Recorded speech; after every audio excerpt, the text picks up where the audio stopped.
अस्सलाम वालेकुम स्टूडेंट्स। तो आज हम अपना टॉपिक करेंगे, चैप्टर है शू केमिस्ट्री का अटॉमिक स्ट्रक्चर। चैप्टर है 7 अपलोडेड है। प्लीज़ अगर आप जो भी वीडियो देखते हैं, जो भी स्टूडेंट वीडियो देखते हैं तो ज़रूर देखें, मगर 1080p या 720p में देखें, नहीं तो रिजल्ट ब्लर आएगा, नोट्स आपको सही अवेलेबल नहीं मिलेगा। तो अटॉमिक स्ट्रक्चर का पहला टॉपिक है discovery of positive raise. Positive raise को डिस्कवर करना है। तो पॉजिटिव रेज की डिस्कवरी में क्या क्या था? डिस्चार्ज ट्यूब एक्सपेरिमेंट था सबसे पहली लाइन। उसके बाद वोल्टेज कितना दिया गया था, वोल्टेज एमसीक्यूज के थोड़े में है लेकिन हमने लिखी हुई है क्योंकि आ सकती है। 5000 से 10,000 वोल्टेज रिक्वायर्ड होता है। प्रेशर 0.01 टोर के करीब होता है। प्रेशर क्यों कम किया जाता है? ताकि रेजिस्टेंस कम हो, आयोनाइजेशन प्रोड्यूस हो जाए, कैथोड रेज प्रोड्यूस हो जाए। तो इनको canal raise, positive raise, cations, ये सब आपने एफएससी में पढ़े हुए हैं, ये कहते हैं। उसके बाद रेजोनेंस गैस इसमें यूज होती है।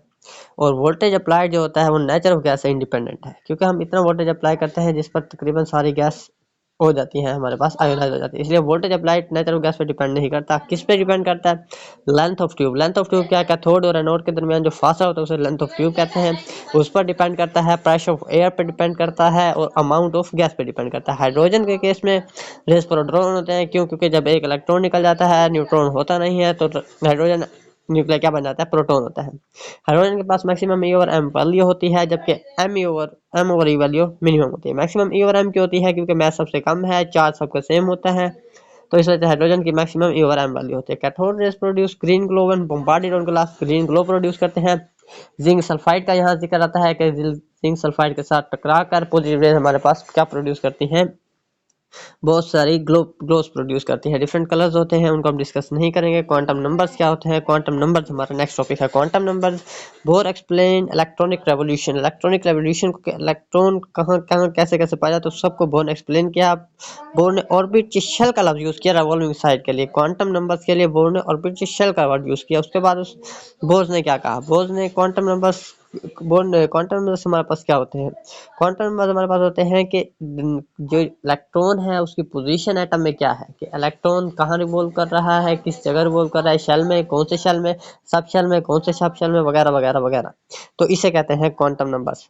तो क्वांटम नंबर्स हमारे पास क्या एक्सप्लेन करते हैं? इलेक्ट्रॉन को एक्सप्लेन करते हैं। उसके बाद आ जाते हैं शेल, सब शेल के, शेल, सब शेल, ऑर्बिटल और स्पिन के नंबर्स में जो एक्सप्लेनेशन है उसे हम क्वांटम नंबर कहते हैं। जी बिल्कुल, स्क्रोडिंगर वेव इक्वेशन का ये सॉल्यूशन है। स्क्रोडिंगर वेव इक्वेशन के मुताबिक रेडियस वही निकला था जो बोहर ने हाइड्रोजन एटम के लिए निकाला था।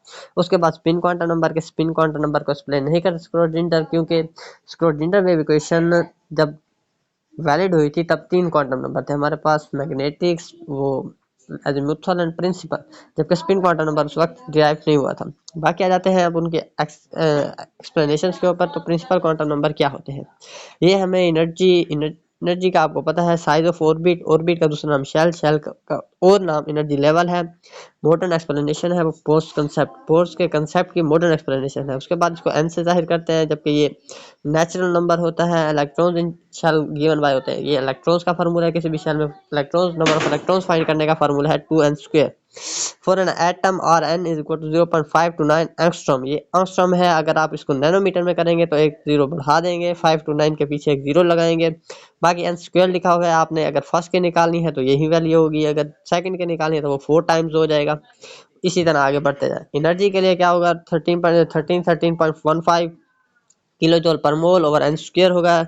नेगेटिव साइन है क्योंकि अट्रैक्टिव फोर्स नेचर को शो करती है। इलेक्ट्रॉन और प्रोटॉन के दरमियान अट्रैक्टिव फोर्स होती है, इस वजह से नेगेटिव का साइन है। उसके बाद एनर्जी हमने एक्सप्लेन की हुई है। इसका फार्मूला, इसको आप इस फार्मूले के जरिए आप किसी भी ऑर्बिट में एनर्जी निकाल सकते हैं। नंबर ऑफ ऑर्बिटल्स कैसे फाइंड होते हैं? एन स्क्वायर से फाइंड होते हैं, कि जितने, अगर आपने किसी भी शेल में नंबर ऑफ ऑर्बिटल्स फाइंड करने हैं, जैसे हम कहते हैं कि के शेल में कितने ऑर्बिटल्स होंगे, तो के शेल में सिर्फ एक ऑर्बिटल होगा, जबकि एल शेल में 4 होंगे, एक एस का और 3 पी के। उसके बाद आ जाता है azimuthal quantum number. Azimuthal quantum number क्या करता है? इसके दूसरे नाम है angular momentum quantum number, subsidiary quantum number, वगैरह वगैरह। सबसाइडरी से क्यों कहते हैं? क्योंकि ये शेल के सब एनर्जी लेवल को शो करता है, यानी कि सब शेल को शो करता है, इस वजह से सबसाइडरी कहते हैं।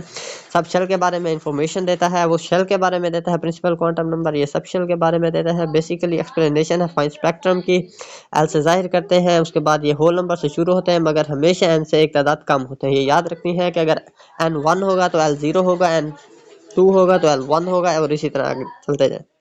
और उसके बाद it explain shapes of subshell, shape of subshell को बताता है।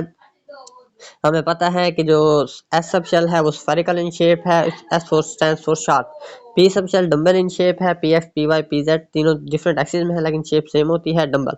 P principal, D diffuse, tetralobe होते हैं, टेट्रालोब यानी कि 4 लोब, और जबकि डम्बल में 2 लोब होते हैं। डबल डम्बल भी इसे कहते हैं, सोसिस मेट्री भी कहते हैं डी शेप को। डी और हमारे पास होता है सब शेल, उसकी शेप को एफ की जो है उसे फंडामेंटल कहते हैं। इसे ये कॉम्प्लिकेटेड होती है इसकी शेप को, कंफर्म नहीं है मगर इसे F stands for fundamental. Shapes of sub shell remain same but size increase with increase in energy level. और शेप सेम रहती है सब शेल की, does not change, shape change नहीं होती, वही रहती है। स्फेरिकल ही होगा, और जो वो डंबल होगा वो डबल डंबल होगा वो कंप्लीट। लेकिन फर्क क्या हो जाता है कि साइज इंक्रीज हो जाता है। उसके बाद डंबल हैज 2 लोब्स, ये मैंने अभी आपको बताया है, और एक लोब ओवल शेप्ड होता है। नंबर ऑफ ऑर्बिटल्स कैसे फाइंड करते हैं? 12+1। एक सब शेल में कितने ऑर्बिटल्स हैं? ये 12+1 फार्मूले से करते हैं। और आपको पता है कि 12+1 एक ऑर्बिटल में मैक्सिमम 2 इलेक्ट्रॉन्स आ सकते हैं। तो अगर नंबर ऑफ इलेक्ट्रॉन्स इन सब शेल फाइंड करने हैं तो वो हमारे पास 2 × 12+1 आ जाएगा। जैसे कि एस में हमारे पास 2 इलेक्ट्रॉन्स, पी में 6, डी में 10 और एफ में 14। तो ये हमारा आज का लेक्चर है एटॉमिक स्ट्रक्चर का पार्ट 1। नेक्स्ट पार्ट 2 में इंशाल्लाह मैं आपको एक्सप्लेन करूंगा इलेक्ट्रॉनिक कॉन्फ़िगरेशन, फोटोन्स के बारे में थोड़ा सा, और मैग्नेटिक और स्पिन क्वांटम नंबर। तो अभी के लिए अल्लाह हाफिज़।